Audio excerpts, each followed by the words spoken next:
After Aaron was born, Brian quit his job. Brian, who named himself a travel writer, hardly worked and lived off my income, driving around the country at his leisure. One evening, after returning from a trip, Brian came home with a young woman holding a baby. "This is my child and my lover, Tiffany. I don't need a son, so he's yours to keep. We're getting a divorce." He thrust the signed divorce papers at me and spoke in a rough tone. "I'll come to pick it up in a week. Make sure you sign it by then." A week later, Brian and Tiffany reappeared, and Aaron and I told them, "You can't divorce Mom, you know? Because the car cost $80,000. You haven't paid it back yet." Brian's cheeks twitched. "Besides, Dad, you're living off Mom's earnings. Maybe you should postpone the divorce until you can support yourself?" Tiffany was taken aback. Brian stammered out excuses. I smirked to myself. "Now, Brian, you will pay for everything you've done as you please. I am Sherry, a 50-year-old housewife. I live with my husband Brian of the same age and our junior high school son, Aaron. I met Brian through an acquaintance and started dating. Brian was always confident and active, with a wealth of topics and great at conversation. Spending time with him was fun. I thought it would be wonderful to walk through life with such a person. So when he proposed at a stylish restaurant, I was overjoyed. However, less than a year later, I regretted getting married. I want a child soon. Given our age, yes. We had a honeymoon baby and felt over the moon. In hindsight, that might have been the happiest time. During morning sickness, when I couldn't do chores or prepare meals, Brian never blamed me and took care of me. "Sherry, do you think you could eat chicken soup? Also, whitefish and fruits are good for you." Brian, who wasn't good at cooking, bought ready-made soup, ready-made food, and fruits from the local supermarket and brought them to me as I was lying in bed, to prevent me from feeling sick.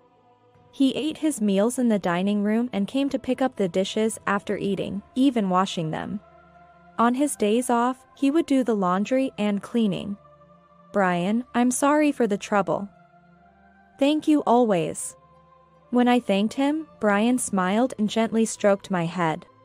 It's natural for spouses to support each other. "You're living for two, don't overdo it." He was diligent, kind, and a regular employee at a large company. I truly felt fortunate to have married him. However, the end of happiness came suddenly. When labor started early in the morning, Brian took a day off to take me to the hospital and waited outside the delivery room for the baby's birth. Eventually, the baby was safely born. The midwife went to Brian with the baby wrapped in a blanket and said with a smile, "Congratulations. It's a healthy boy." At that moment, Brian's face changed. "What, not a girl? It's a boy." Brian's expression changed from one filled with anticipation to one of intense disappointment. After moving to the hospital room, Brian sighed deeply and muttered in an annoyed voice, "Ah, a boy." At that time, I hadn't realized the seriousness of the situation, and tried to console Brian with a wry smile. "Brian, you wanted a girl, didn't you? I think the doctor even said it might be a boy." "It's disappointing, isn't it? I've heard there are still families who desire a male heir. However, either my mother-in-law nor Brian seemed to strongly want a boy. Although we asked for the sex because Brian wanted to know, I honestly didn't mind either way. I dreamed of becoming a father to a girl." Brian's eyes widened. "Boys are smelly, dirty, not cute at all. Why didn't you give birth to a girl?" Upset by his harsh words, I retorted, "That's not something you can choose. Even practicing gender selection doesn't guarantee 100% success. It's our precious baby, the gender shouldn't matter." "How can it not matter? Ah. Damn. Seriously, I don't need a boy. After saying that, Brian left the hospital room and never came back.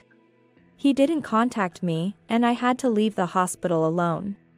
My parents' home was too far away to rely on, so I reluctantly called my mother-in-law for a pickup. Brian was really looking forward to having a girl. I understand why he would complain.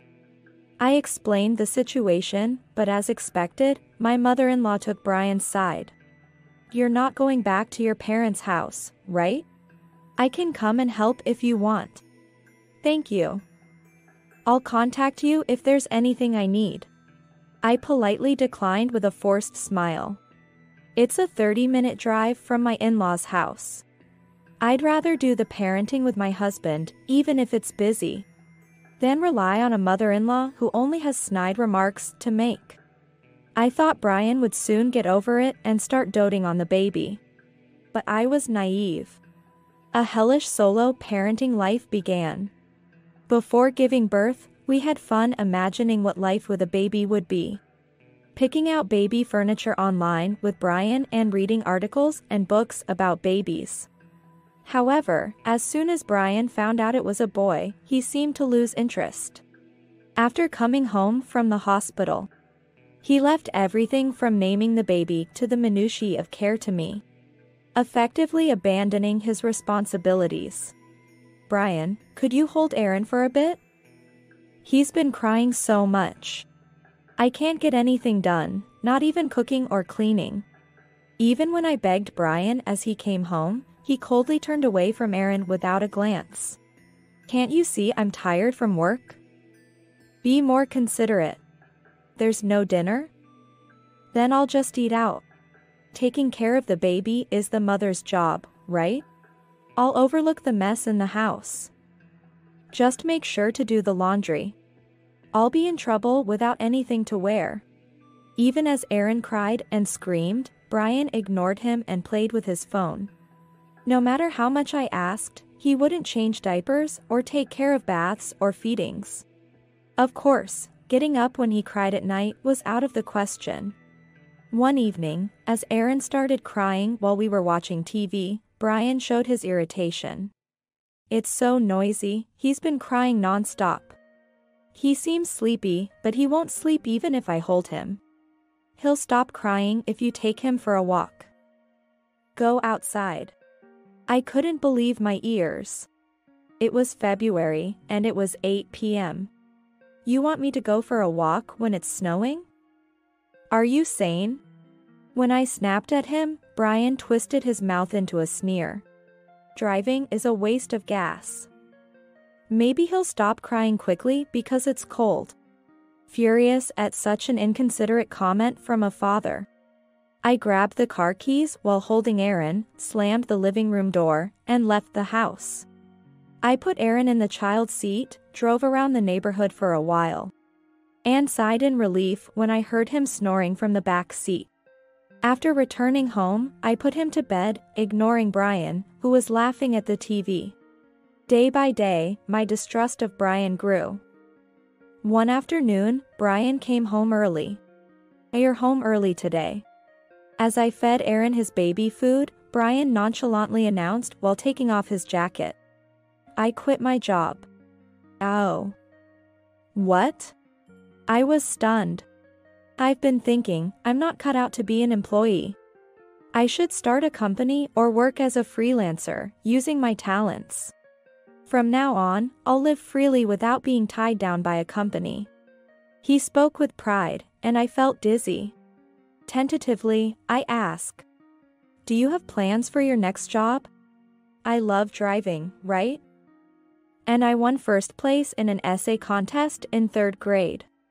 I think I have talent. So, I'll wander around the country and write travelogues. I nearly fainted at Brian's shining eyes. He had been working in sales for 12 years, and now he was switching to being a writer? Brian hadn't even written a blog, and the computer in his study was just for show. He must have been inspired by some internet article. Don't look at me like that. In 2 years, I'll be making over $100,000 a year.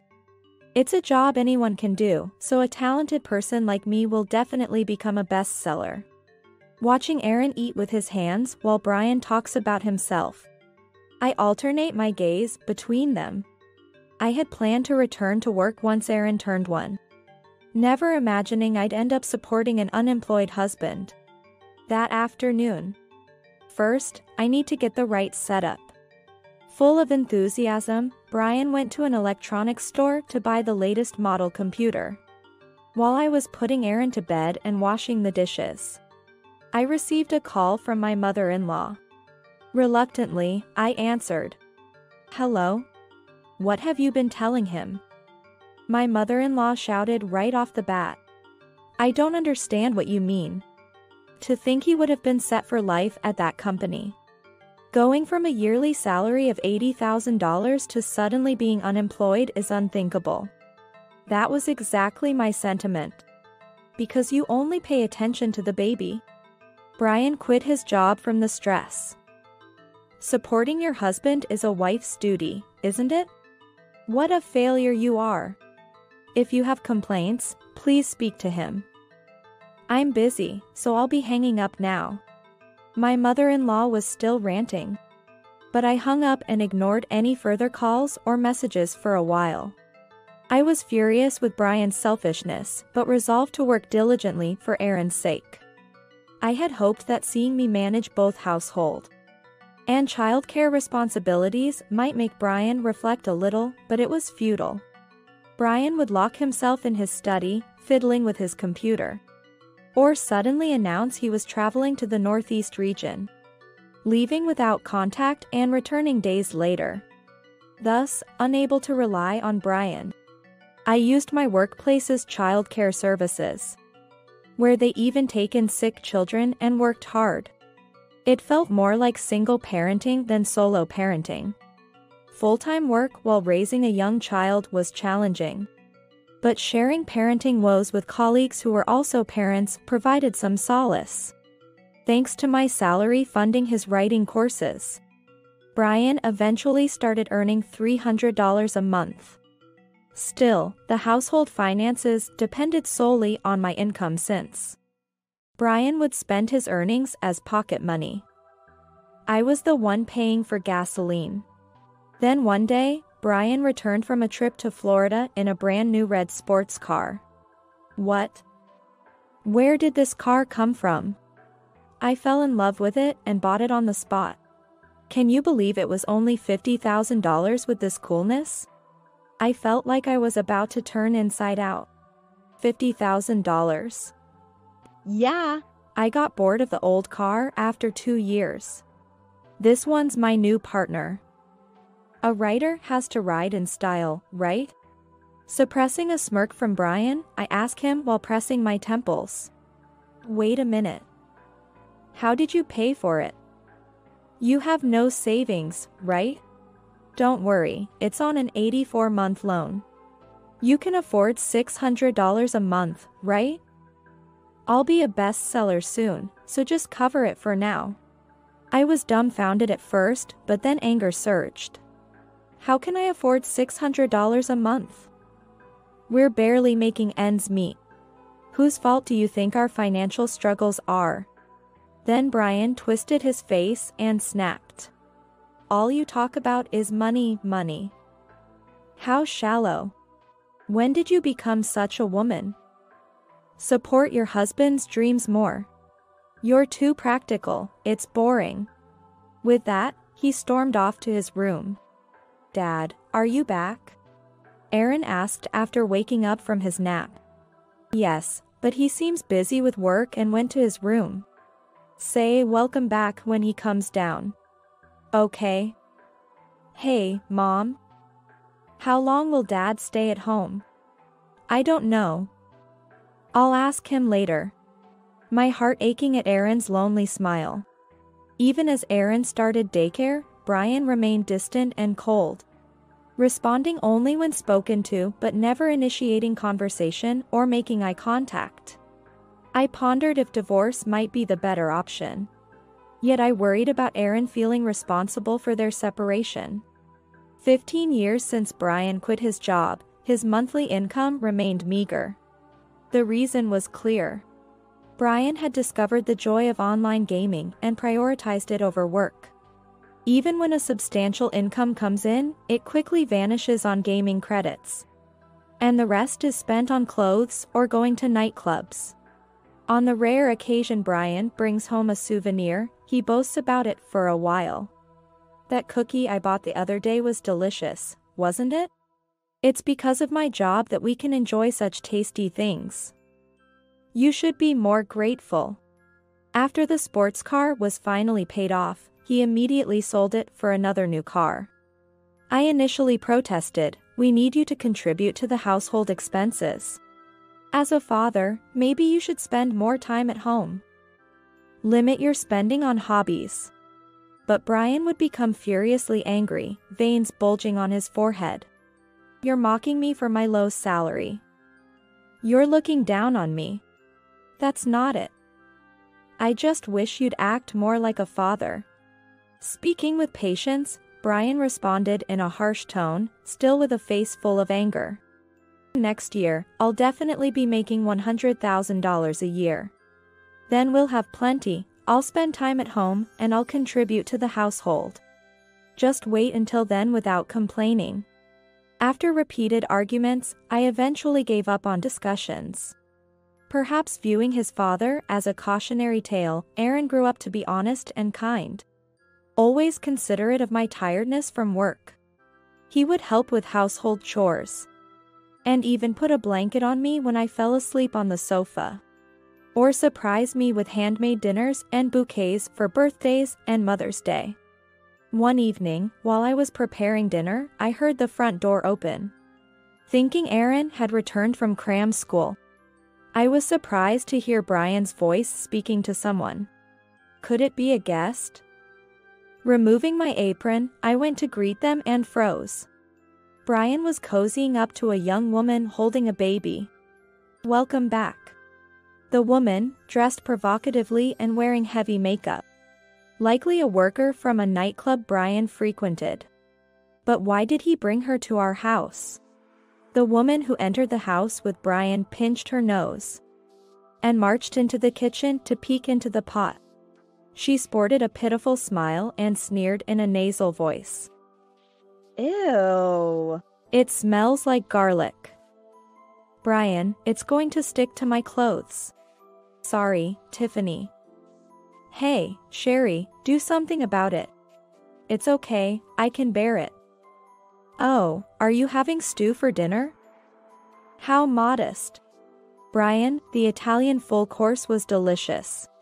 Brian's eyes crinkled as he listened to the woman boast. "That place is great. My wife here likes to keep things simple, fits her perfectly."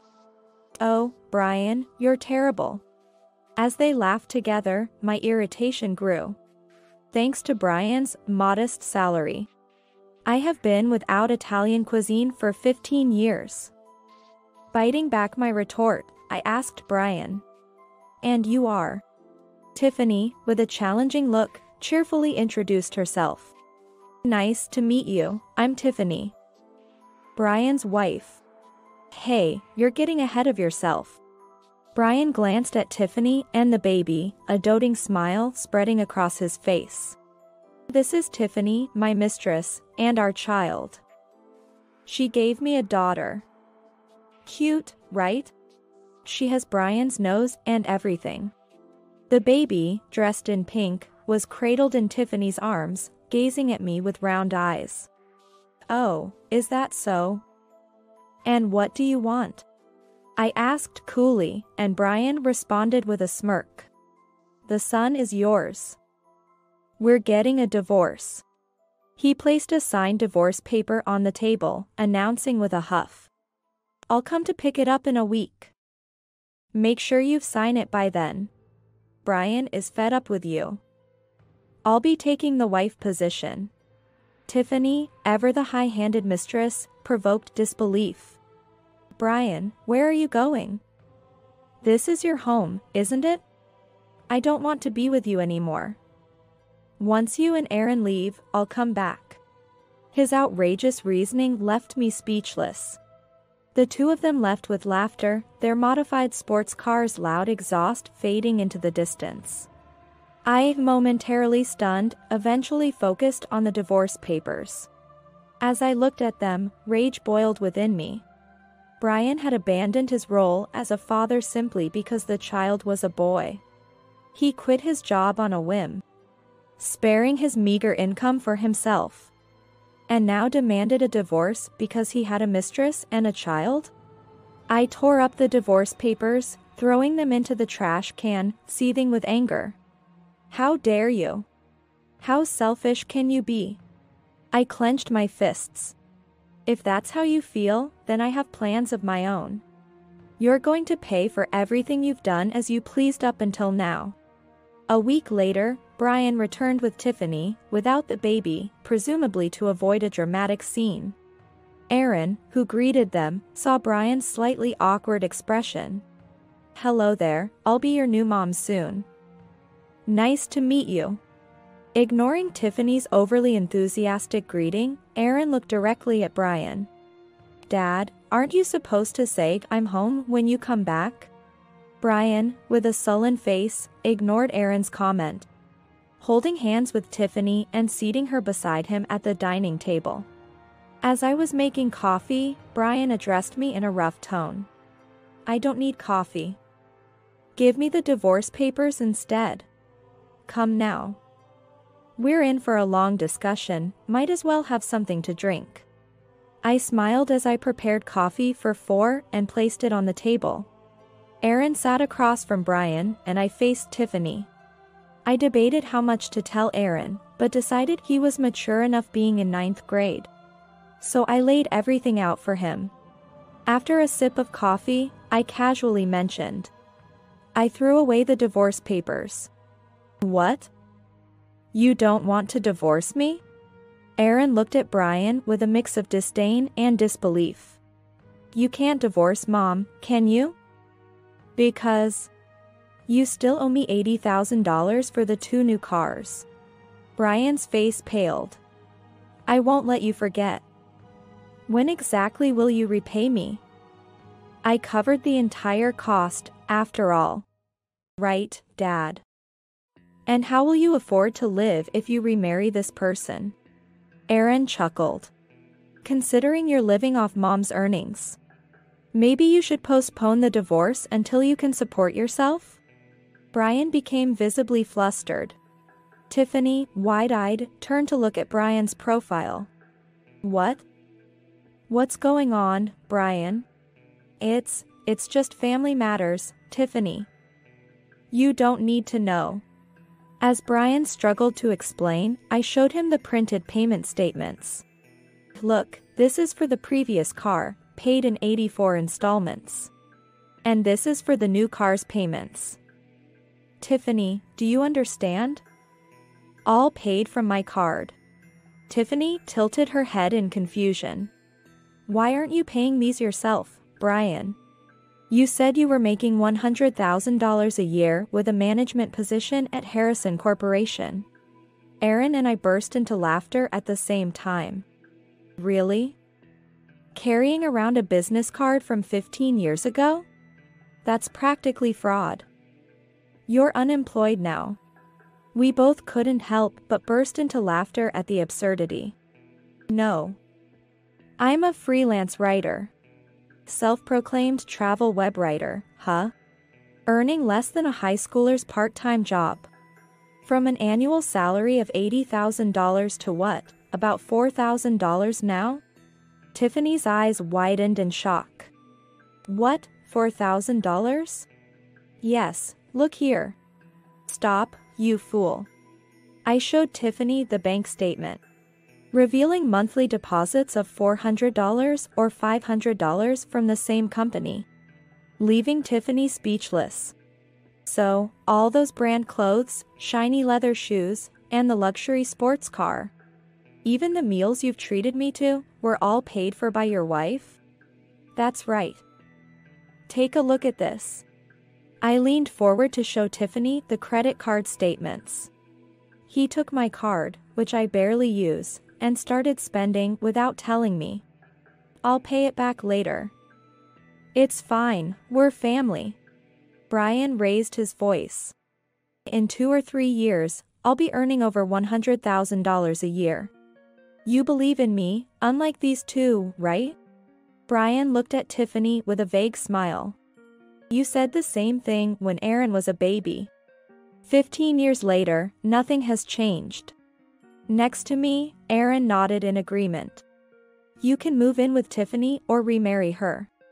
Just as long as you pay for the car and the unauthorized card usage. And don't forget, you'll also have to pay compensation and child support. Quiet. I get it. Brian, yelling back, turned towards Tiffany while wringing his hands. So, Tiffany, you'll lend me the money to pay Sherry back, right? Let me think about it, Brian. Seeing Tiffany's reaction, I thought it perfectly reasonable. What? I'll pay it back later. We're going to be married, so it should be fine, right? Brian was trying to push through his flawed logic on a hesitant Tiffany. With a scoff of disbelief, I picked up my phone. It was time for the second phase of my revenge. By the way, Tiffany, did you accompany Brian on his recent hotspot assignment? As Tiffany awkwardly looked away, Brian, fully emboldened, gave a sly grin. Yeah, it was a beautiful place. That's nice to hear. How did you know about that? I responded with a beaming smile, directing my grin towards Tiffany. My cousin is the innkeeper there. She sent me evidence photos after seeing you two together. Opening my phone app, I placed the phone in the center of the table for everyone to see. And look who's with Tiffany in these pictures. Huh? As Tiffany froze upon seeing the photos, Brian's expression darkened ominously. Tiffany, who is this? Hey. It's a violation of privacy to take photos without permission. To Tiffany's outrage, I responded with a calm smile. Sorry about that. My cousin couldn't stand my husband's infidelity and ended up taking quite a few pictures. Meddling in other people's business. Brian. It was just a friend I bumped into. Don't worry about it. As Tiffany leaned into him, Brian shrugged her off. It was your idea to book that place. Then he suddenly tensed up. Come to think of it, you weren't there when I woke up in the middle of the night. Don't tell me you went to his room? No, that's not it. He was just a friend. While Tiffany stammered her excuses, I was barely able to hold back my laughter. I reached for a large envelope at the edge of the table and spread out several photos. The shock was evident on Tiffany's face as she let out a shriek. These photos, sent to me last year, showed a pregnant Tiffany cozying up to a man as they left an obstetrics clinic. Hey. It was just someone accompanying me. Believe me, Brian. Faced with Brian's intimidating voice, Tiffany clasped her hands together, desperately trying to make excuses. I began reading from the investigation report I had pulled from the envelope. So it was a parenting class that day. You'd expect the father to accompany you, right? Wait, isn't that baby from the other day? I thought it was Brian's. Not his, then? Tiffany fell silent, a thin smile on my face. This guy, the baby's dad, ditched you after the baby was born, right? How terrible to do that to poor Tiffany. My mocking tone made Brian stutter as he tried to defend Tiffany. Tiffany wouldn't do such a thing, would she? That kid's father being some other guy, that can't be right. I'm sorry. Tiffany murmured her apology, her voice frail. Brian, momentarily stunned, turned red with anger and embarrassment. So you lied about the baby being mine to trap me into marriage after he ran off on you? Don't mess with me. Tiffany fired back as loudly. What? You were drowning in debt and living off your wife, then lied to me. I have no reason to listen to your complaints. Tiffany then turned her anger towards me. You're awful too. Knowing he was cheating and letting him do as he pleases? Yes, that's right. After putting up with a husband who did whatever he wanted for 15 years. I figured I'd hit him with undeniable evidence and milk him for all he's worth. I let out a sardonic smile. Sending lovey-dovey messages to my phone by mistake, suddenly dressing up. Coming home reeking of women's perfume, it was all too obvious. Aaron, arms crossed, nodded in agreement. Always in such a good mood at home. Seriously, after everything Mom's done for you, how could you cheat? What kind of nerve do you have? Aaron's expression conveyed utter disbelief. I wanted to know more about his mistress, so I hired a detective. Turns out, I got a bunch of bonus photos to share with Brian. I delivered the sarcastic remark as Tiffany and Brian glared at each other.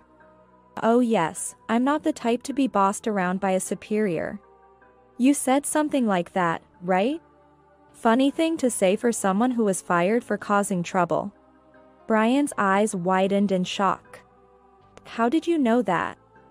I heard it from the person who introduced you to me.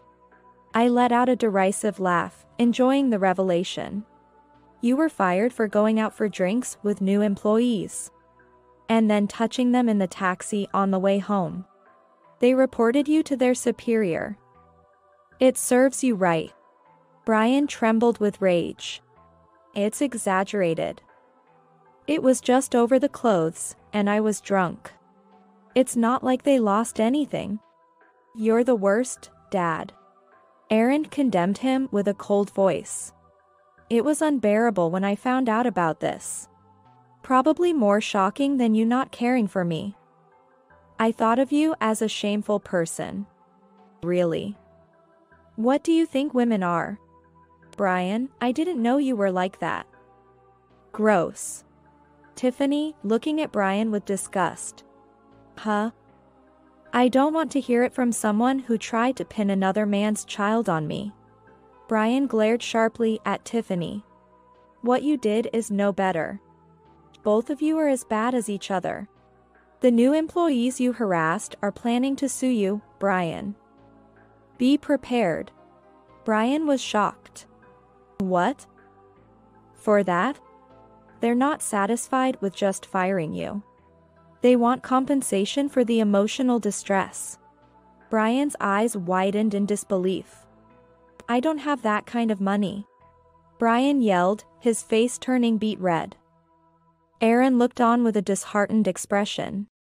Dad, you should take responsibility for what you've done. It's tough, Brian. No amount of money seems to be enough for you. I offered a sympathetic laugh towards Brian before turning my gaze to Tiffany. If you still want him, he's all yours. I don't want this old man. Tiffany stood up abruptly. You said you were a section chief at a major corporation earning $100,000 a year. So I thought you'd make a good father. Glaring at Brian with contempt, Tiffany rattled off rapidly. But in reality, you were just a prideful liar living off your wife. You have terrible habits with women and are covered in debt. Being with you was a loss. Give me back my time. That's my line. Brian stood up too, yelled. I don't need a woman who cheats with another man. Don't ever show your face again. Then let's break up. Bye. As Tiffany stormed out, Brian collapsed at the door, sobbing and lamenting. She said she loved me. How could she have a child with another man? Even if it was a girl, I wouldn't want another man's child. Seeing Brian hang his head, I sharply reprimanded him. This is what happens when you abandon your role as a father to Aaron. But want a child with your mistress. Children are not accessories. Think about Aaron's feelings for once. It's okay, Mom. I don't consider him my father. Aaron offered a lonely smile. I've considered him just a roommate for a long time. Glancing at her pathetic husband slumped on the floor, sniffling, I sighed deeply. I've completely run out of patience with you, Brian. From now on, let's communicate through a lawyer. I stated firmly. I'll file for divorce once the payments for the 2 cars I covered, the unauthorized credit card charges, and the compensation are all deposited into my account, Sherry declared. How can I pay all that at once? If I don't submit the divorce papers, I can just cancel the divorce. Lighting up with what he thought was a brilliant idea, Brian's face, smeared with tears and snot, brightened. That way, I can save on compensation and child support. Come on. Sherry, I was wrong. Let's start over. I reflexively pushed away Brian's reaching hand. Don't joke with me. Afterward, Aaron and I forcibly removed the persistently clinging Brian from their home. Following the divorce, Brian, kicked out by me, pleaded with his mother, who, concerned about public image and furious over her son's infidelity, disowned him. Thus, Brian moved into a cheap apartment and started working seriously for the first time in 15 years. Facing the barrier of age 50, he couldn't land a sales job and settled for physical labor, getting yelled at by younger supervisors while working desperately every day. Later, sued by the new employees, Brian settled out of court by selling his luxury sports car to pay for the settlement money. However, the sum didn't cover the unauthorized credit card charges, compensation, and the payment for the first car he had me cover, forcing him to accumulate more debt to settle his dues. No doubt, his earnings would be constantly chased by repayments to me, leaving him with little to nothing for himself. Of course, I also demanded compensation from Tiffany. Her parents ended up covering it and depositing the money into my account. The father of Tiffany's child was a customer at her workplace. After getting pregnant, Tiffany was fired for breaking the rules, took refuge in her parents' home but was eventually disowned by them after giving birth. Now, she leaves her baby at daycare, works at a different nightclub during the weekdays, and takes a part-time job at a restaurant on weekends, living a strenuous life. Aaron's child support is deposited into my account every month without fail. We've contracted through a lawyer to sue immediately if there's ever a delay. Now a high school freshman, Aaron is studying hard in an advanced class, aiming to become a pharmacist. I'll make sure to ease your burden once I graduate from college.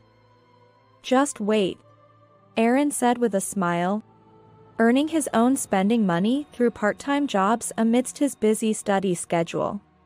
Compared to the times troubled by Brian's debts, working for college tuition feels almost enjoyable.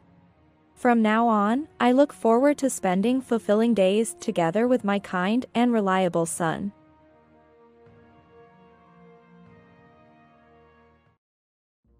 This is a quote for a 2-family house. I've poured your savings of $300,000 that you had been saving into this. What? Did you already spend that money? Be grateful. We've put it to good use. It's your fault for hiding it. Did you guys even check the name on the bank book? My name is Kim. I'm a 35-year-old office worker. I've been married to Patrick for 2 years. We met at a mixer and started dating after he made a strong approach. About a year into our smooth-sailing relationship, he proposed, and we got married. Initially, Patrick was very kind, and I thought I had married a good person. However, about a year into our marriage, Patrick's attitude began to gradually change. He was initially agreeable to sharing household chores, doing things like cleaning and laundry. Since he wasn't good at cooking, I took on that responsibility. We had a good balance with each sharing the household chores. But Patrick started saying he was tired more often, and the pace of his household work slowed down. Gradually, he stopped doing his share of the chores. Since I work too, it's tough to handle the daily cooking and also get to cleaning and laundry. Therefore, I end up doing everything in bulk over the weekend. Even though he promised to help a little, he refuses. I earn more, so it makes sense to reduce my share of the chores.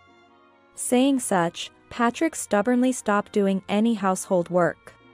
Around this time, he started acting more domineering, insisting on having his way in everything. His selfish behavior began to take a mental toll on me. There's another presence that troubles me, and that's my mother-in-law. She has a habit of showing up unannounced around the time I get home from work. She comes when neither the cooking is ready nor the room is tidied up, which is really troubling. Then, she goes around the house, scolding me. What is this mess? Why are you not doing the household chores? I can't believe you're letting Patrick live in such a mess. You're a failure. Coming home tired from work only to be nagged by my mother-in-law is really hard to bear. Well, actually, cleaning and laundry are supposed to be my husband's responsibilities. Explaining a situation like this doesn't help at all. What are you talking about? My son is working. He shouldn't have to do household chores at all. But I'm working too. It's different from working half-heartedly like you. Patrick is working hard, sweating it out in the rough waves of society. I work hard too. But no matter what I say, it doesn't seem to get through to my mother-in-law. She's not someone you can have a reasonable conversation with. What are you making today anyway? You have to make sure Patrick eats something nutritious. Today I'm making fried chicken, salad, and soup. That's not enough. What? That's not enough. Make 2 more dishes. But, after working all day, I can't make that much. Stop talking back to me. I wonder how you were brought up by your parents. Why do I have to be spoken to like that? I got angry and said something provocative. Aren't you the one being unreasonable by coming to our house unannounced? Didn't your parents teach you any manners? Then, my mother-in-law got angry, her eyes wide with fury. Excuse me. Who do you think you are? Don't you dare speak to me like that, you're just a daughter-in-law. And just as my mother-in-law was ranting, my husband came home. I'm home. Oh, Mom's here? Patrick, welcome back. Listen to this. Kim said such terrible things to me. I'm so hurt. Saying this, my mother-in-law started to pretend to cry. My husband believed her words and glared at me sharply. What's this, Kim? Hurting my mom like that is the worst. Wait a minute. She said hurtful things to me first? So, I just talked back a little. Then, my mother-in-law, sobbing exaggeratedly, acted as if she was the innocent one. I didn't say anything. I just wanted to give Kim some advice about household chores. But she got offensive and angry all of a sudden. What? Kim, what kind of person are you? Wait, you're just going to believe that? My mom wouldn't lie. Picking on my mom while I'm not around is cowardly. I didn't think you were such a woman. My husband completely took my mother-in-law's side and wouldn't listen to anything I said. As punishment, you're skipping dinner tonight. Mom's going to eat your dinner. What? That's... If you understand, then go to your room or go outside. My mom wouldn't want to be around you. After being told that by my husband, I had no choice but to go outside. Despite my fatigue, I had cooked dinner. Why do I have to endure this treatment? Feeling very sad, I went to a diner nearby to eat and kill some time. Not wanting to see my mother-in-law, I spent about 2 hours there and returned home late at night. My mother-in-law had already left, which was a relief. But my husband nagged me about various things. I still haven't forgiven you. My mom was really shocked. She came all the way to see how we were doing. Hearing this, I thought it was better not to argue with my husband and just apologized formally. He seemed satisfied, having made me submit. From then on, my mother-in-law would come unannounced, criticizing everything about the household chores. And when my husband came back, she would say, "I want to eat alone with Patrick," driving me out, or they would go out to eat without touching the food I made. My husband always sided with my mother-in-law, creating a situation where she would complain about me for no reason, and I would get scolded by my husband. It became so relentless and mentally exhausting that I consulted my father-in-law. He seemed unaware that my mother-in-law was frequently visiting our home, and appeared genuinely sorry. "I'm truly sorry. She always said she was going out to eat with friends, so I didn't realize."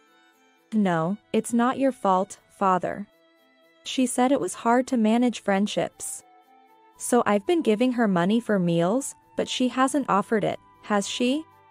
This is the first I've heard of it. I'm really sorry." My father-in-law apologized to me repeatedly. He promised to speak sternly to my mother-in-law, so I thought this would make things better. But soon after, my mother-in-law visited our home again and complained to me. "You're really cowardly. Telling on me to my husband. I was just checking on you and Patrick for your sake. I'm really sad." Despite her angry words, I couldn't let myself be defeated anymore. "Mother, I heard you've been receiving money from your husband every time you visit us. He gave it to you for meal expenses, but why hasn't any of that money come to us? Are you keeping all the money your husband gave you for yourself? What are you talking about? Don't say such terrible things. I always pay when I go out to eat with Patrick. But your husband said he gave you money every time. You've eaten at my house quite a few times, haven't you? What do you think your husband would think if he knew you were pocketing most of it? You're a terrible daughter-in-law. Are you trying to trouble me? I'm the one who's troubled. Please don't come over so often." "Shut up. I'm just visiting my son's house. I'm not here to see you, after all." Saying this, my mother-in-law plopped down on the sofa. "I don't want to see your face. I'll be here until Patrick comes back, so go somewhere else." I was utterly dumbfounded. And since I didn't want to see my mother-in-law's face either, I decided to stay in my room. Later, when my husband came back, he and my mother-in-law began to chat happily in the living room. Not wanting to be nagged again, I took the opportunity to slip out to the diner while my husband and mother-in-law were talking. After about 3 hours, I returned home. My husband was already asleep, and my mother-in-law was gone. So I went to my room, enjoying the quiet and peace. Then, I felt something was off. Wondering what it could be, I opened the closet and found that my favorite high-brand bag was missing. I was sure it was my mother-in-law's doing. She must have taken advantage of my absence to sneak into my room and steal it. Unbelievable. I immediately consulted with my father-in-law, who was speechless. No way, she wouldn't steal, would she? Initially, my father-in-law didn't fully believe me. But after I sent him a photo of me buying the bag and shared the serial number I had noted down for some reason, he said he would look into it while my mother-in-law was out. "Kim, I'm so sorry for having such a foolish wife."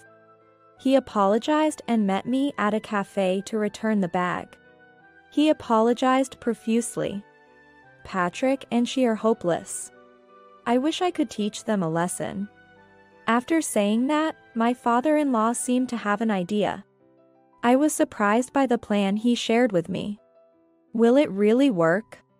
Later, I decided to carry out my father-in-law's plan. My mother-in-law kept visiting as usual. Then, she suddenly glared at me. "You haven't been stealing, have you?" "Excuse me? What are you talking about?" "My bag has been stolen." "Oh boy, that bag was originally mine." That's unfortunate. I suspect it's you. Why would you think that? Humph. You don't seem well educated. Is that so? Should we report this to the police? What? No, that won't be necessary. She didn't want to involve the police because it would reveal that she was the thief. But she would probably rummage through my room again. This would be an opportunity for me. Then, when my husband came back, I deliberately went out. I had moved all valuables and my favorite expensive items to my parents' house. I had already talked to my parents about preparing for a divorce. So except for the bare essentials for daily use, there was nothing of value left in my room. Except for one thing. I purposely returned home earlier than usual.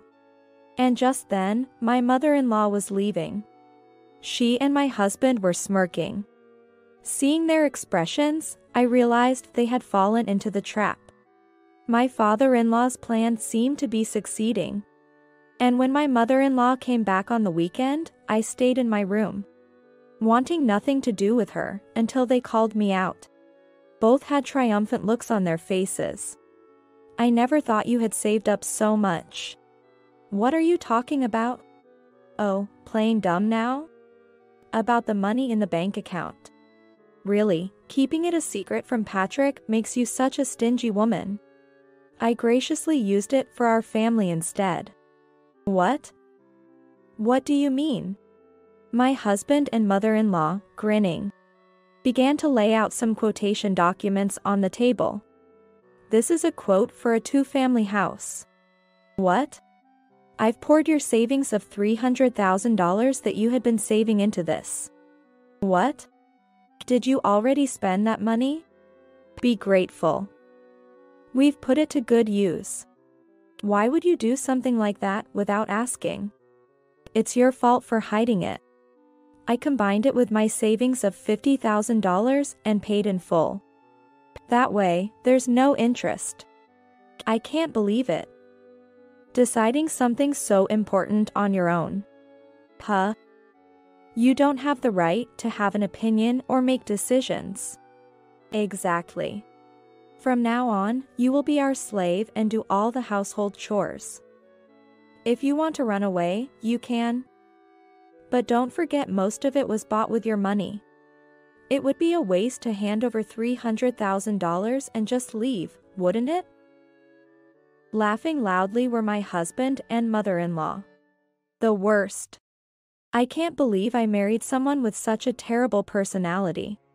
Somewhere in my heart, I had hoped that my husband was just being influenced by his mother, and was actually a good person. But it seems that was not the case. Now, I have no regrets. I took out the divorce papers I had kept in the drawer and placed them in front of my husband. Please, let's get a divorce. My husband and mother-in-law were shocked. Are you serious? You'll lose so much. Sadly, I'm not losing anything.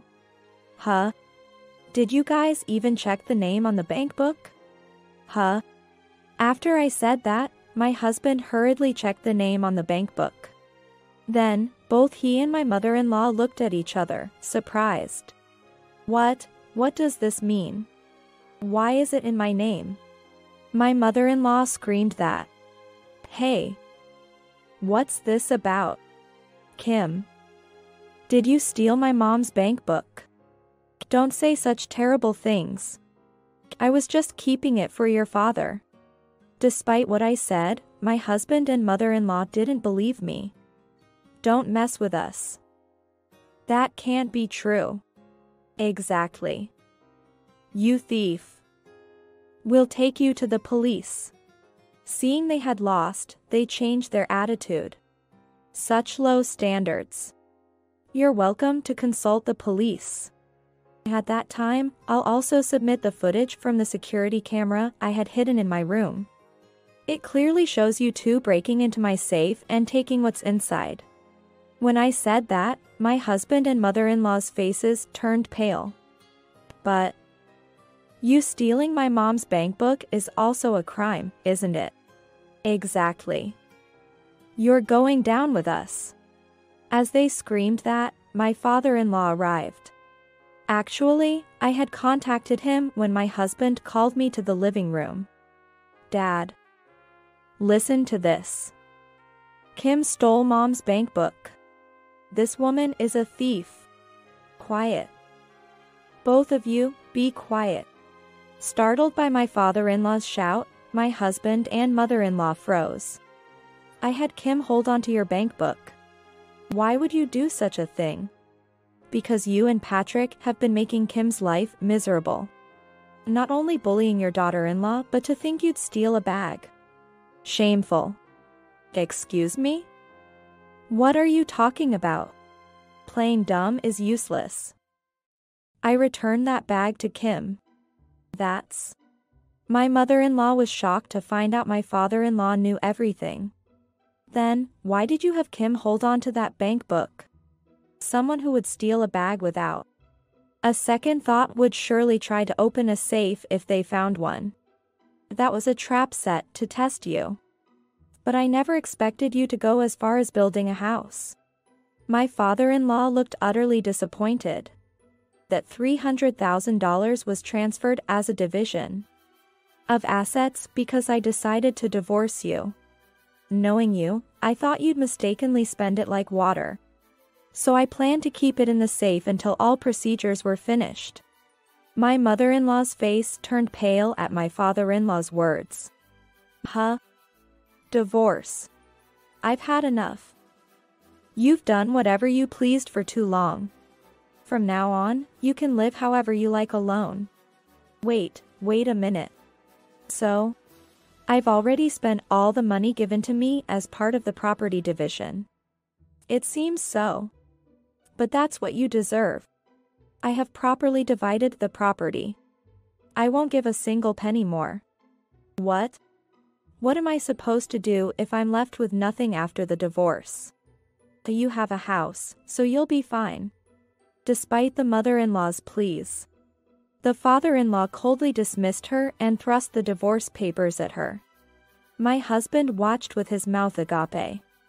I then handed the divorce papers to my husband.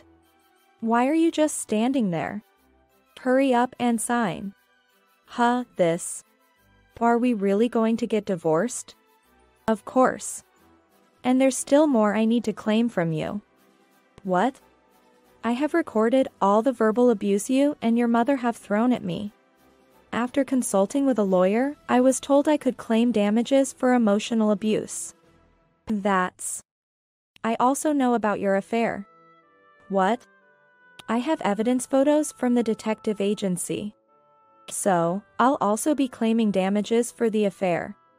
According to the lawyer, I can claim about $50,000 from you. What? Wait a minute. I don't have any savings left because I contributed $50,000 to buying the house. There's a thing called installment payments, so that'll do. This. My money. Thus, my divorce from my husband was successfully finalized. Through the lawyer, I was able to receive the compensation in full. It seems the father-in-law was also able to divorce the mother-in-law. My husband and mother-in-law ended up losing all their savings because they mistakenly thought they were using my money to build a house. They considered selling the house, but its value had dropped to about half of what they paid for, making it too much of a loss to sell. The mother-in-law is not yet of age to receive a pension, and my former husband was demoted and sent to the countryside by his company after the affair was discovered, resulting in a pay cut. Despite having bought a house, he's now living in a cheap company apartment in the countryside, paying compensation. The former mother-in-law, despite having a grand house, can't afford luxuries and has to work part-time to make ends meet, leading a frugal life. Meanwhile, I have a comfortable life due to the money I've saved up since before I was married. For now, I think I'll steer clear of relationships, continue saving, and start investing to increase my assets. Ryan was kind while we were dating, but after we got married, he started to verbally abuse me along with Ashley. I endured their mistreatment while saving up for Ashley's college funds. Eventually, when Ashley received her college acceptance letter, we decided to celebrate it along with Ryan's promotion. When I returned from shopping, for some reason, trash bags filled with my books and clothes were left in the yard. Going to the bedroom, I found Ryan, Ashley, and my mother-in-law stuffing my belongings into trash bags. Just leave already. We can't invite Grandma over because there isn't enough room with you sticking around. Exactly. We don't need a failed wife. We'll just take the college funds. Ryan laughed, shaking his shoulders. Get out, you bottom feeder earning $7 per hour. Bye. Bye. Useless mom. Something inside me snapped. Then I'll leave. I went to the yard and carried the remaining trash bags to my car. Sitting in the driver's seat, tears of frustration overflowed. Biting my lip, I vowed in my heart, I won't let this go. Remember this. I am Wendy, a 50-year-old housewife. 10 years ago, I met Ryan, a 40-year-old, through work, and we got along well as we worked together. To me, who was shy, the cheerful and friendly Ryan seemed dazzling. So, when he confessed, I was bewildered, wondering, am I good enough? During one of our dates, he revealed he had an 8-year-old daughter. I was honestly surprised since I only knew he was divorced. But I quickly became friends with his daughter, Ashley, who was affectionate and innocent. We had a modest wedding, and our married life started smoothly. However, the happy life did not last long. I lost my parents to illness during my student days and was raised by my aunt and uncle, who ran a company. After accepting Ryan's proposal, I introduced him to my aunt and uncle. After receiving their approval for our marriage, we next visited Ryan's parents to greet them. Learning that I was raised by my aunt and uncle, my mother-in-law clearly seemed displeased. Perhaps that was one reason, but after marriage, she started to throw snide remarks at me. She would suddenly come over and nitpick at everything. Wendy, there was a hair in the corner of the stairs. The bathroom mirror is dirty. Aren't you cleaning it every day? And then, she would often say, you're working even though you have a small child, with a scowl. Mother, these days everyone works even with small children. I switched to part-time so I can be home when Ashley comes back. When I gently countered, my mother-in-law glared at me. Talking back to your mother-in-law, what an impudent daughter-in-law. Though I never heard the reason for his divorce. I imagined that my mother-in-law's meddling was the cause. Now, Mom.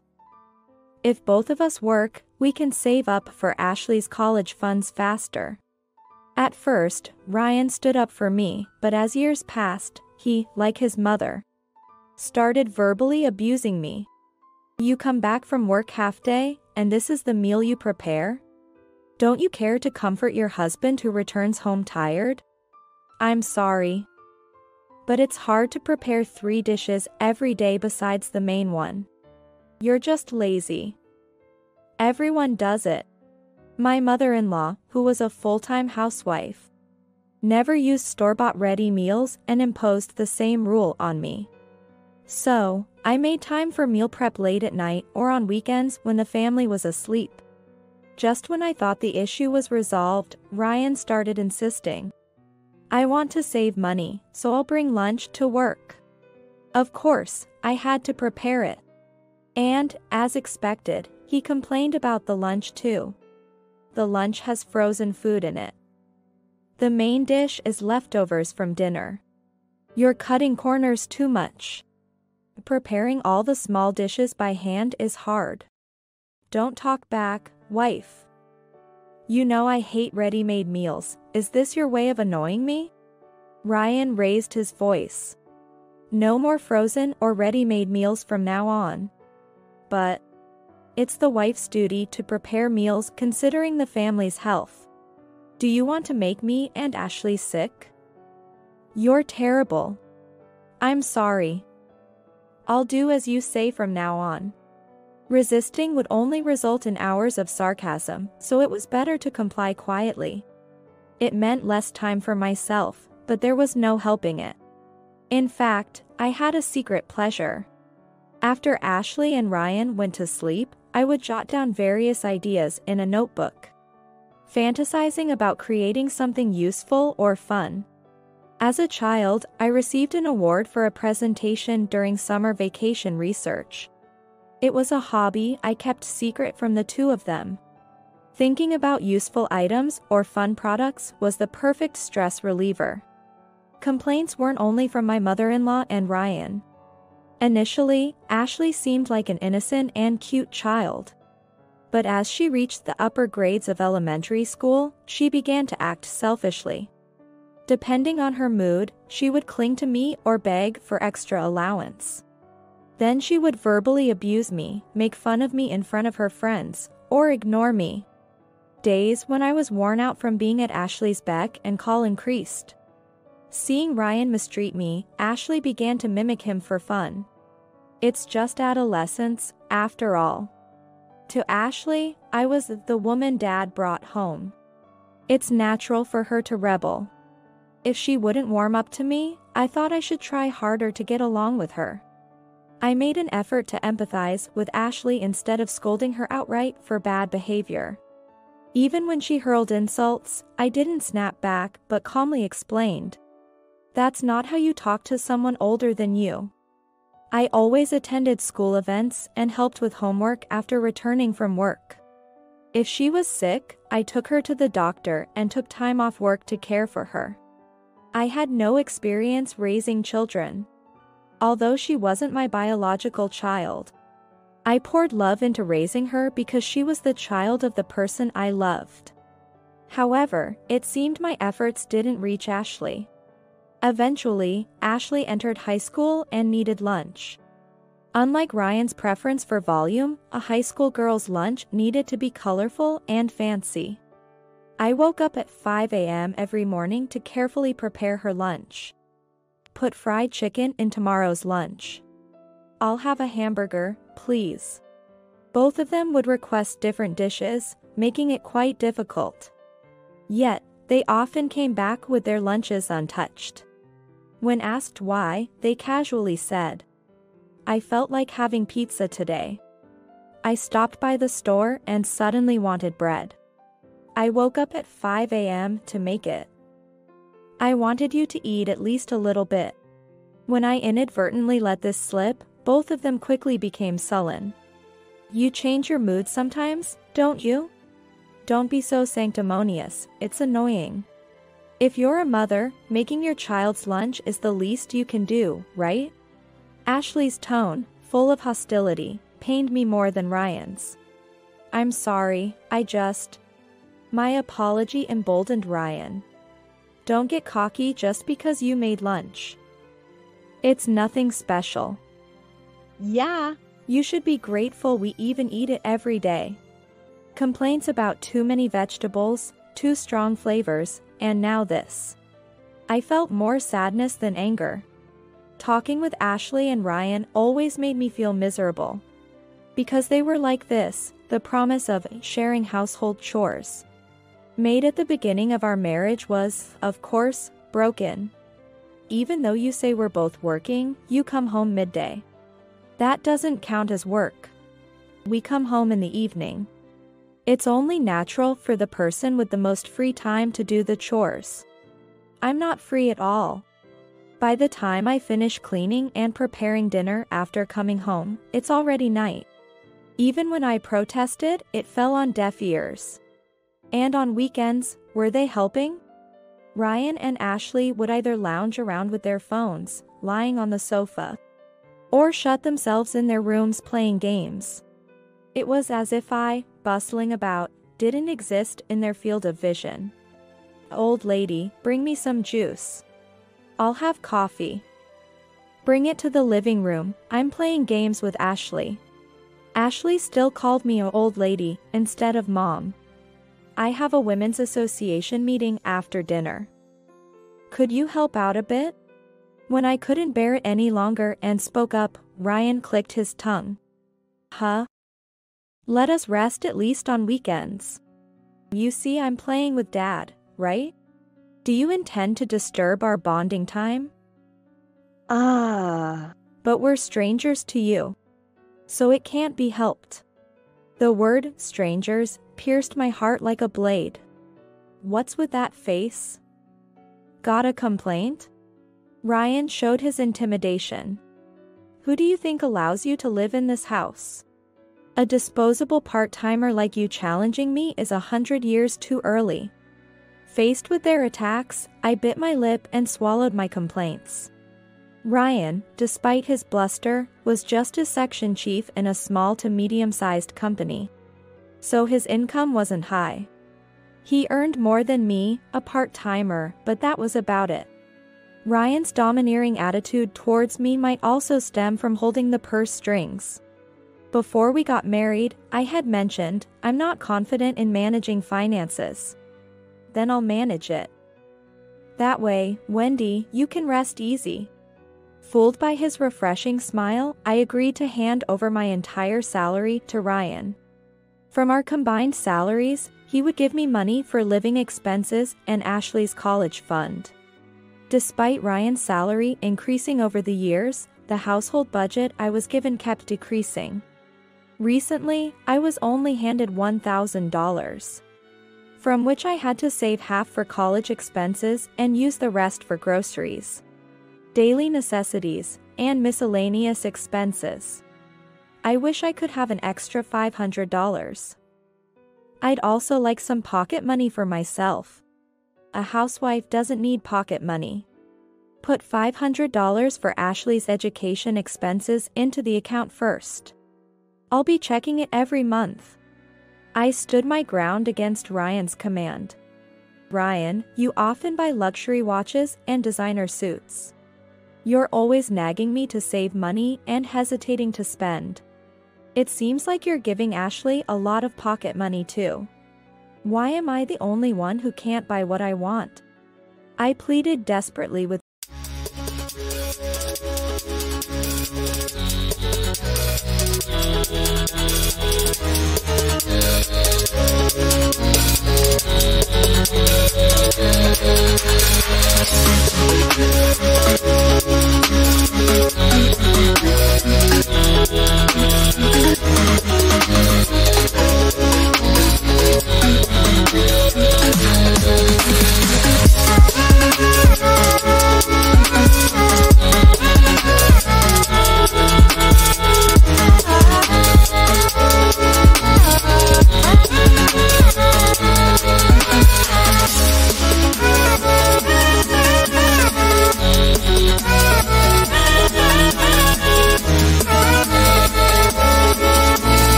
Ryan, unable to accept the situation.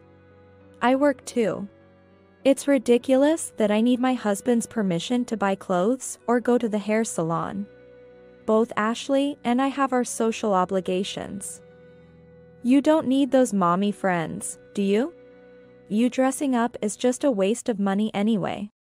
Ashley chimed in, pleased. Kids cost money. Stop complaining.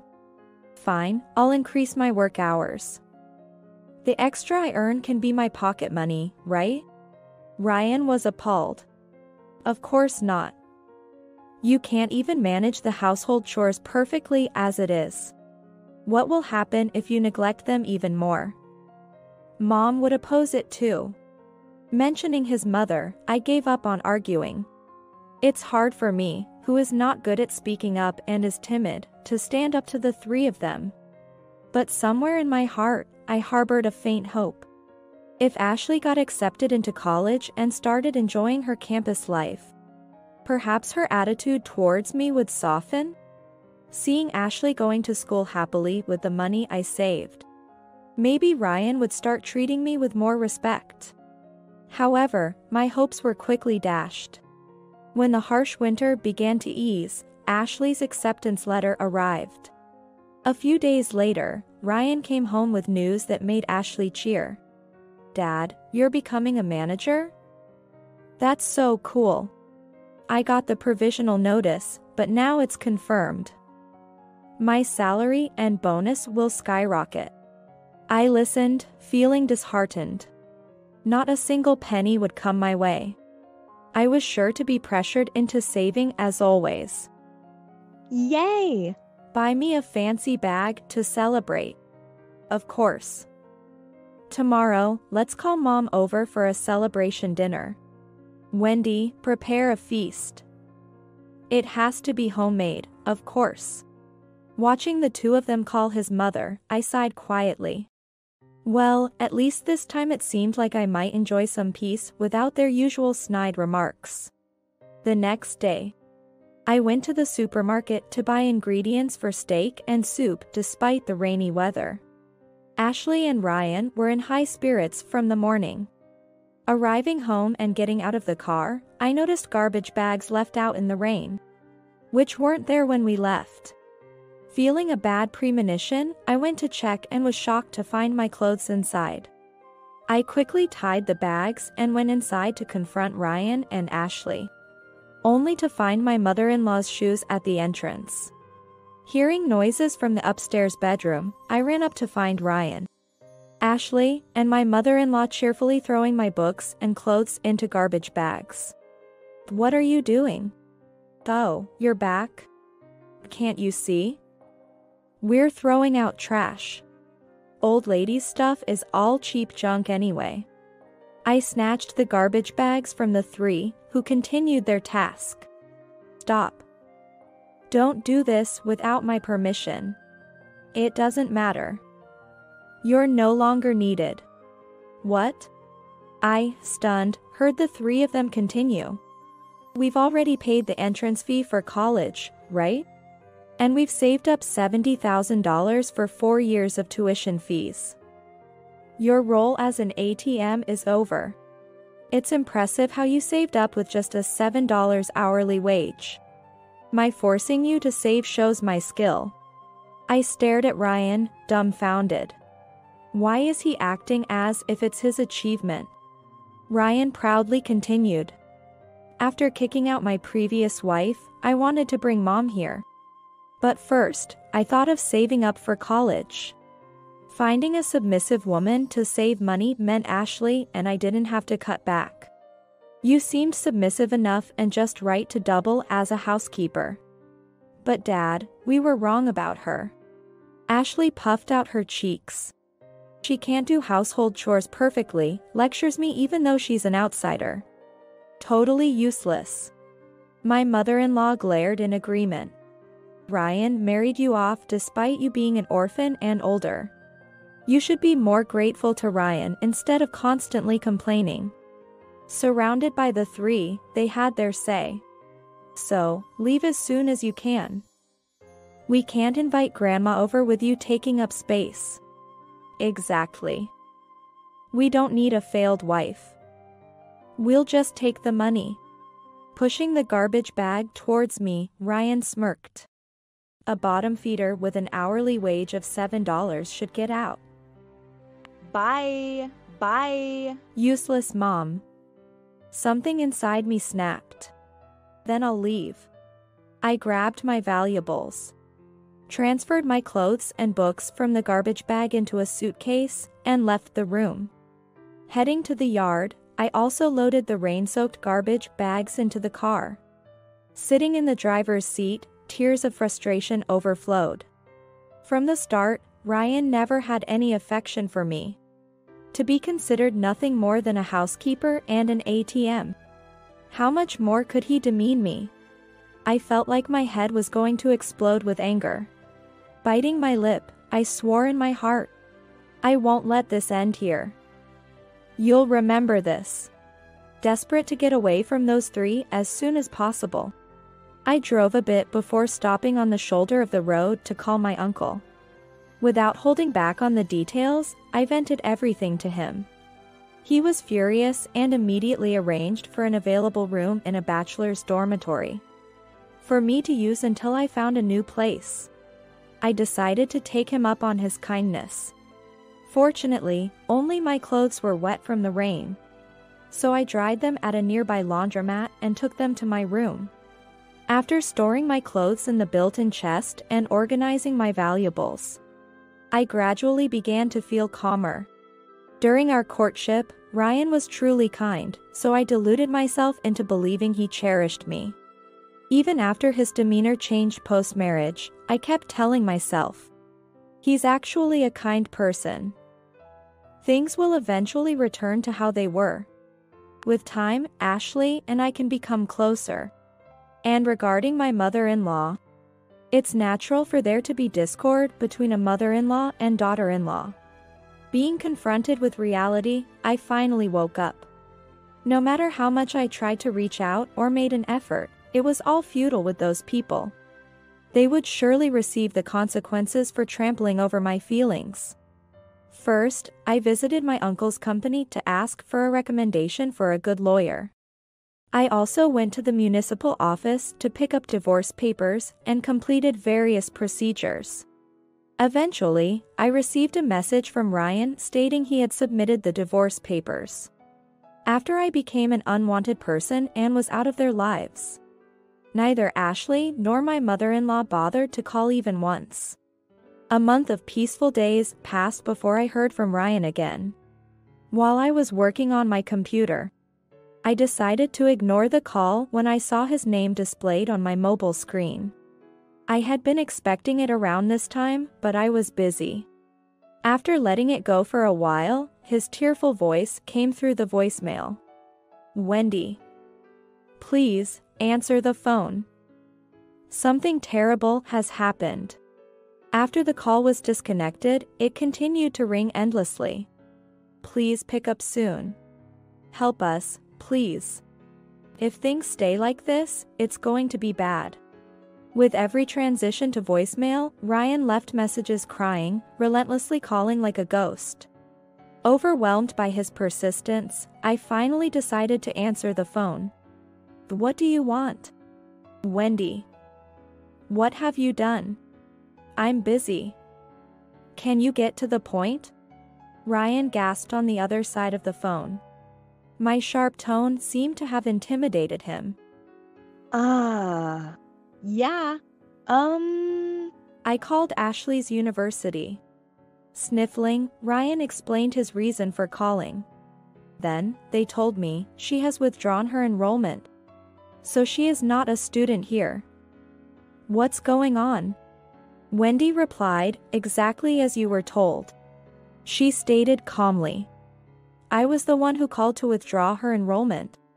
The enrollment preparation fee is gone, but the tuition fees were refunded to my account, which is helpful. The withdrawal? Don't make decisions on your own. He shouted at me. Poor thing. She worked hard studying to get into college.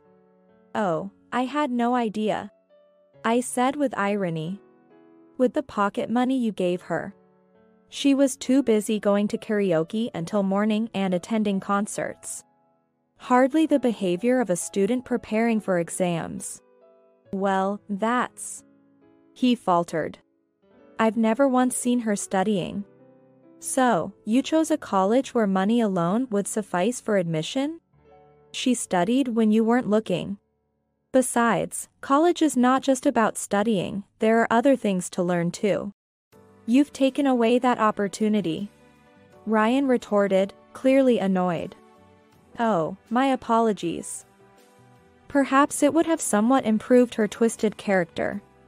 After I responded with a heavy dose of sarcasm, Ryan asked in bewilderment. Why are you doing this? Do you have a grudge against us?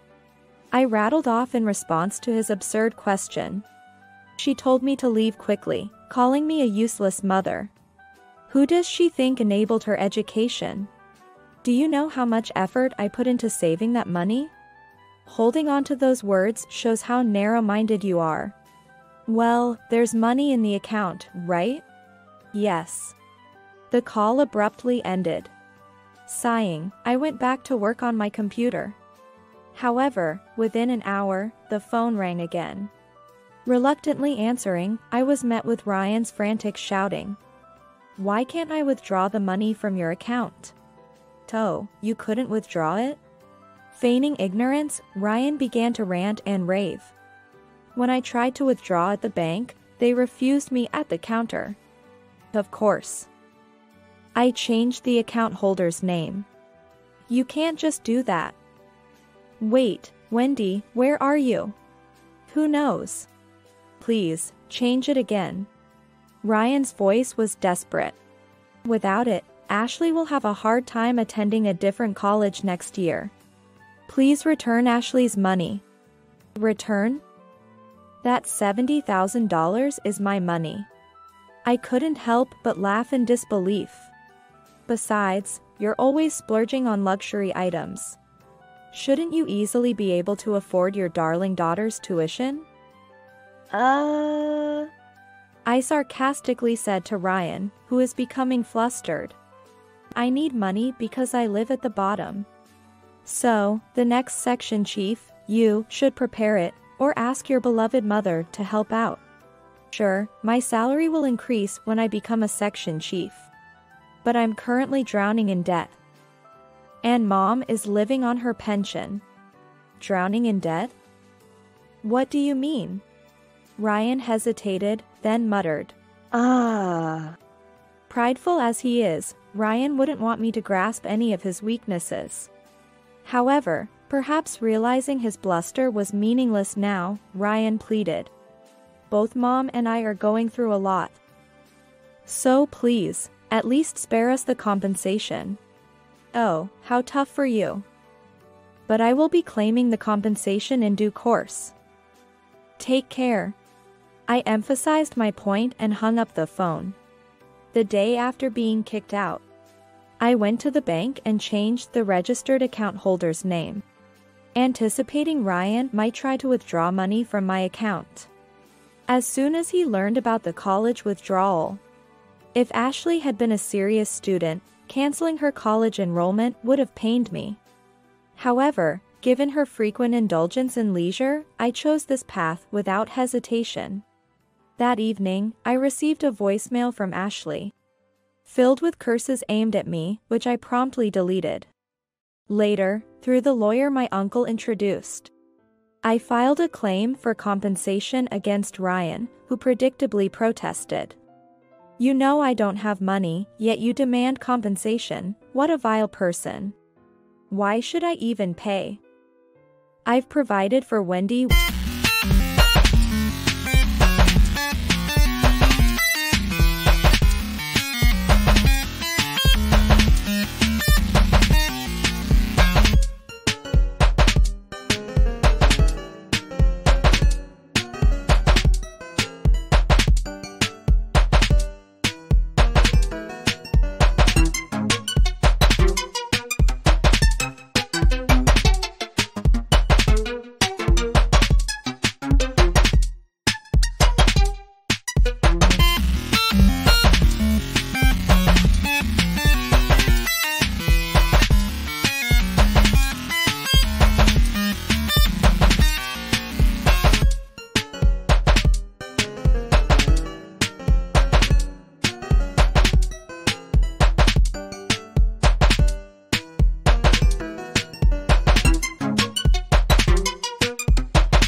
with my earnings.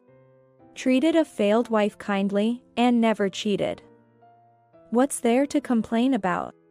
It's outrageous to withdraw from college and abscond with the money. I should be the one receiving compensation. Deciding to wait until Ryan's mindset changed, I pondered his litany of excuses. Months later, Ryan's mother, sobbing, called me. "Wendy, help me, please." Her tone was as haughty as ever, a trait unlikely to change. "Long time no see. What's the matter?" Predicting her reason, I asked in a deliberately leisurely tone. "I've been told to vacate this house." Can't be helped. It's my house, after all." "What?" My mother-in-law was flabbergasted. "Didn't Ryan tell you?" "It's the house I got when I started working. Given to me by my aunt and uncle. I invited Ryan and Ashley, who were living in an apartment at the time, to live there. So, it's registered in my name." This is the first I've heard. Stunned, she remained silent on the other end. "I see. Well, anyway. My uncle was furious when he found out I was kicked out. And said he'd proceed with selling the house. So, I asked him to. I'm not kind enough to let the people who kicked me out live there for free." "Are you really going to sell it?" "Yes. There's a viewing scheduled for this weekend, so please vacate by then." "That's impossible," my mother-in-law shouted. "I was kicked out in 10 minutes. From my own house." My mother-in-law was at a loss for words. "The sale of the house is final. Please move out soon to avoid inconvenience to the real estate agency and potential buyers." "Is Ryan there?" Ryan seemed to have been listening to the exchange nearby. Ryan answered the phone in place of his mother. "What do you want?" I took a deep breath and spoke in a low voice. "Who do you think allowed you to live in that house?" I asked with a half-smile as Ryan was left speechless. Feels good. How does it feel to hear that line? I won't pay the compensation. See if you can take it. You were told to discuss this through the lawyer, right? Ryan continued to rant despite my weariness. You're just trying to extort compensation because you can't make it on your low salary. Pathetic lowlife woman. But I won't pay. Are you sure you want to be so confident? I said with a mixture of astonishment. I have plenty of evidence. The verbal abuse from you, Ashley, and your mother is all recorded or noted in my diary. Not to mention your frivolous spending on luxury items while forcing me to save. There's no escaping it. It's natural for a mother to save for her child. And a wife should obey her husband. Exactly. If you have a problem, earn more than me. They both made a fuss in a vulgar manner. Return the college funds, thief. If you really don't return it, I'll sue. Suit yourself. I've had enough of you too. Ashley interjected over the phone, quieting both her grandmother and Ryan. I'm just so mad at her. Stealing a daughter's crucial college fund. That's the lowest a parent can go. Ashley, you're right. You were looking forward to college so much. I can't imagine how disappointed you must be. It's just so sad.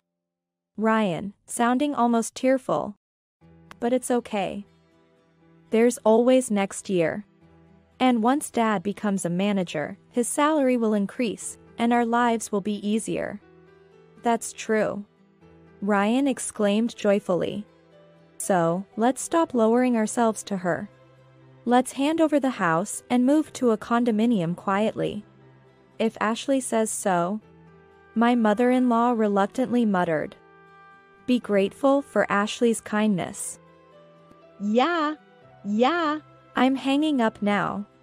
Feeling fed up, I ended the call. The next call came the following day while I was having coffee in a room at my uncle's company. anticipating the topic, and not wanting to deal with them potentially showing up at the company. I reluctantly answered. "What have you done?" Ryan was sobbing. Sniffling and with a voice like a scream, he asked. "My promotion got cancelled. And on top of that, I've been demoted. They say I'm going from a section chief to a regular employee, and have to go work at a subcontracting factory. What's going on?" I sighed deeply. He really hadn't understood anything. "You know about Morgan Industries, right?" "Of course. It's a hugely famous discount retail chain with international branches. It's also one of our company's major clients." "You made the chairman upset." "Huh?" Ryan uttered, dumbfounded. He was about to end the business with your company. But he reconsidered for my sake, so as not to cause your company trouble. I emphasized. "You should be glad you weren't fired." "I've never met the chairman." "The chairman of Morgan is my uncle." After a brief silence, Ryan's outcry filled the room. I grimaced at the noise and pulled the phone away from my ear. "You should have told me sooner." My uncle introduced himself during our pre-marriage meeting. Disbelief flooded me at Ryan's lack of attention. Ryan, momentarily stopping his crying, then pleaded. "Come on, mediate for me. It was just a little marital spat. If I become a regular employee, my salary will decrease. And Ashley won't respect me anymore." "No. You've made your bed," I coldly stated. "Is that all?" "I'm hanging up." What's with the attitude, coming from someone at the bottom? As Ryan shouted in anger, someone knocked on the room door. "Excuse me, President." "Oh, sorry." "It's fine, I'm about to hang up." "President?" To the bewildered Ryan, I conveyed the message with a smile. "Oh, I haven't mentioned it, have I? I'm the president of Morgan." "What?" "The one with annual sales of $500 million. To be precise, I'm the president of the U.S. branch." Ryan fell silent, likely imagining his current predicament. People often become speechless from too much shock. "That's a bad joke. Weren't you earning an hourly wage of $7 just a while ago? That was from a salary slip you found in the bedroom, right? You didn't check the date." "It's from 10 years ago when I first helped my uncle's company," I explained while holding back laughter. "I kept it as a memento. The current minimum wage is over $10 in reality. You're really out of touch with America's economic situation." Ryan, lost for words, then spitefully said. "Shut up. Lucky you. Having rich relatives means even a useless mother can become a president. Do you think the position of president just falls into the lap of a niece?" I sighed, tired of the argument. I've been developing product ideas for a while. Some of my proposals were accepted at Morgan's planning meetings and became hit products. I was recognized for those achievements. You were doing all that behind my back. Do I need your permission for everything? After sighing, I explained the background. I wanted to help my uncle, so I studied business administration in college. For several years, under my uncle's direction, I've been attending board meetings and business seminars. It's all the result of my efforts. Ryan was left speechless.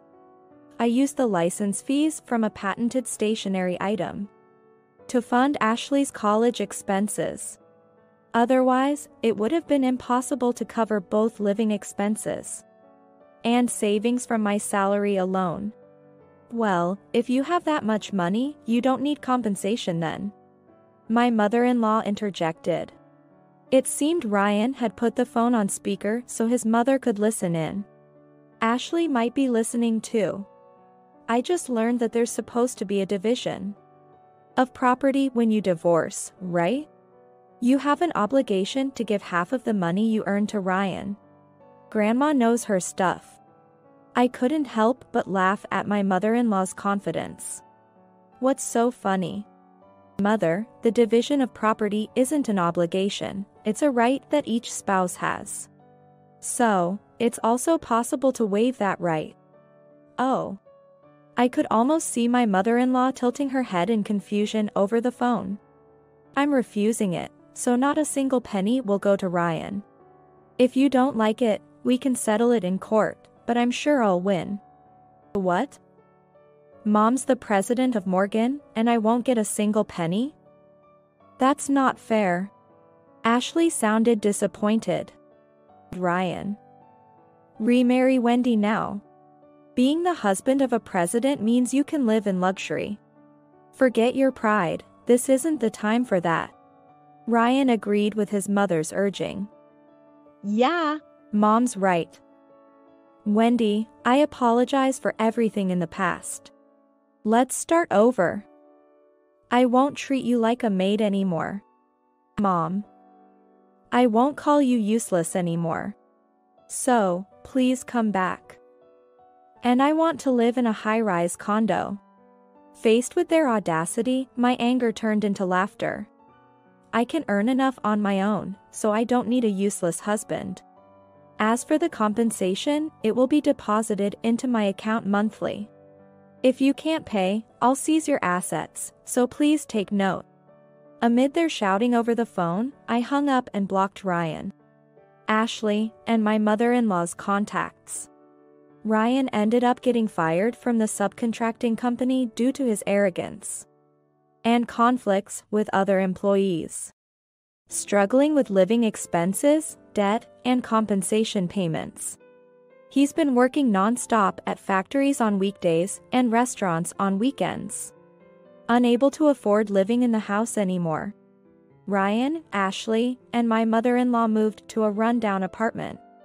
Ashley, who had planned to enjoy her college life, lost all motivation to study or work and spent her days lazing around at home. My mother-in-law, who doesn't do any household chores, often ridicules Ryan with Ashley for his low salary, leading to constant quarrels. Having secretly saved enough money, I moved into a high-rise condo and live a busy life. Initially worried that being promoted from a regular employee to president might cause resentment among the staff, everyone welcomed me warmly. My contributions to the company through successful product ideas have been significant, and the executives cover my areas of inexperience. No longer needing to worry about Ryan or Ashley's opinions. I'm enjoying a free and fulfilling life. Moving forward, I plan to value myself and enrich both my work and personal life.